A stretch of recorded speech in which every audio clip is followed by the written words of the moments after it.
What's going on, everybody? Thank you so much for joining. Hope you are having a great one. As always, I often joke about how well Giant Toy wraps up their stuff.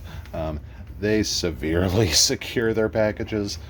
So before we really crack into this fella, I just wanted to show you the excessive amount of tape that this bad boy has on it. I'm going to go to war and cut all of this stuff off now, but realistically it would take anybody a significant amount of time to actually get into this box, let alone anything randomly to happen to it.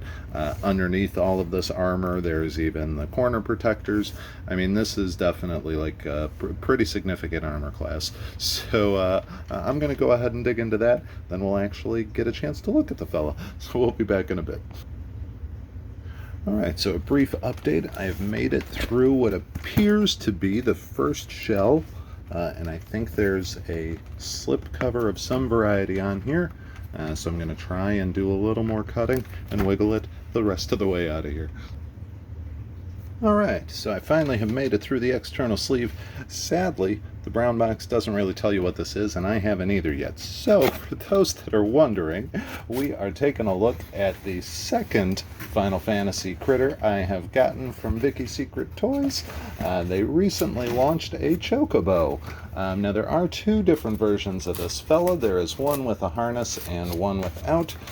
So if you want the harness, you would get the A version. If you don't want the harness, you would get the B version.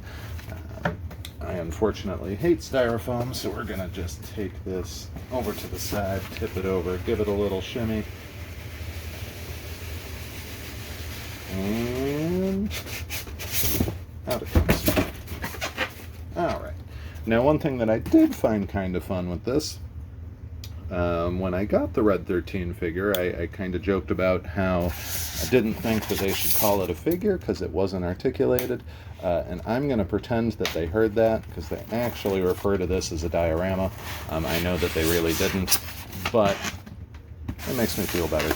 For those that don't like the sound of styrofoam, sorry. It'll be over quick, I promise. Now, like I said, there were two different versions available. The one that has the harness is pretty dang neat as well. I've seen quite a few pictures because most people seem to like that one a little bit more. The harness is not removable. Oh, he's so adorable. So my thought, gosh, Andy's a lot bigger than I expected. My honest thought with it, I can make a harness out of clay relatively easy. That's not anything too tricky in my opinion. So if I get to a point where I actually want to do a harness, I can always just make one myself. Now, this thing is massive. Holy cow. What a cool dude. Alright. You'll have to forgive all of the styrofoam on him, but holy cow. We'll get some close-ups in just a minute. I don't think he's got anything else with him. No, doesn't look like it. Wasn't sure if there was any form of base or anything, and it does not appear so. But he does stand up very well on his own. We're going to try and get some of this styrofoam off of him real quickly, and hopefully not drop him in the process like I am one to do.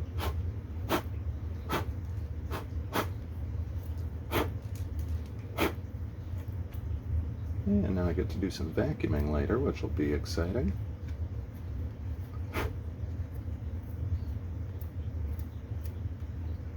I am really, really impressed, just at first glance, other than the insane amount of styrofoam. So, here we have him in all of his glory. Honestly, there is no articulation to him, which you don't really need any.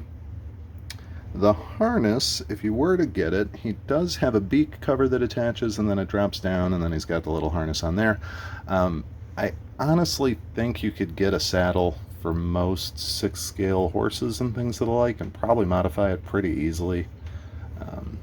The harness isn't removable on the one that has it, so you're kind of stuck with keeping that harness on if that was the look you wanted. But personally, I kind of like the idea of having this fella out as just a wild animal.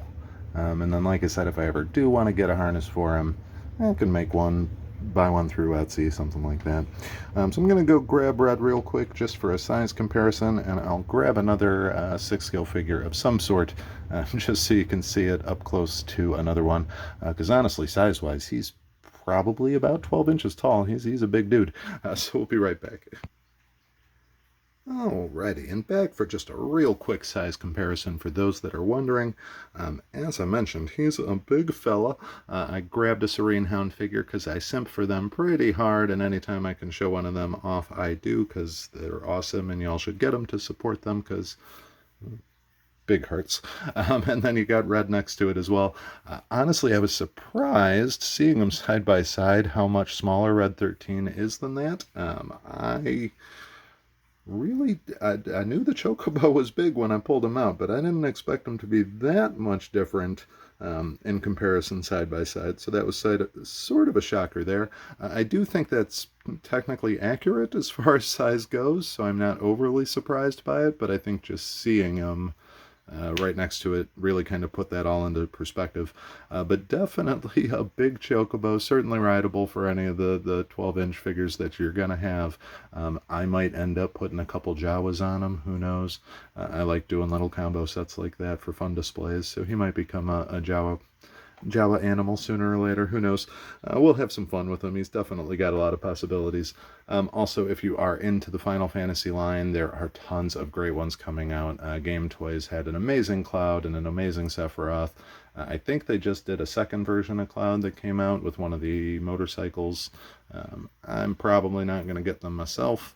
I might if they make Vincent, who knows, we'll decide later. But if they float your boat, these guys work really, really well with as companion pieces for them. Plus, there's a lot of outfit sets from like Super Duck and things of the like, so you got plenty of options there. Really don't have a whole lot to go with for this fella. I will do a couple other close-ups of some of the stuff people may have been wondering on, or just wanting to see in a little better detail. Also, you didn't get the chance to give the birdie a kiss, so there you go. But just getting a real close look at his face. Honestly, fantastic detailing there. He looks so dang cute. Those big black eyes are absolutely adorable and just got a really good glassy look to him. He looks so dang happy too. He's enjoying life, so I love that.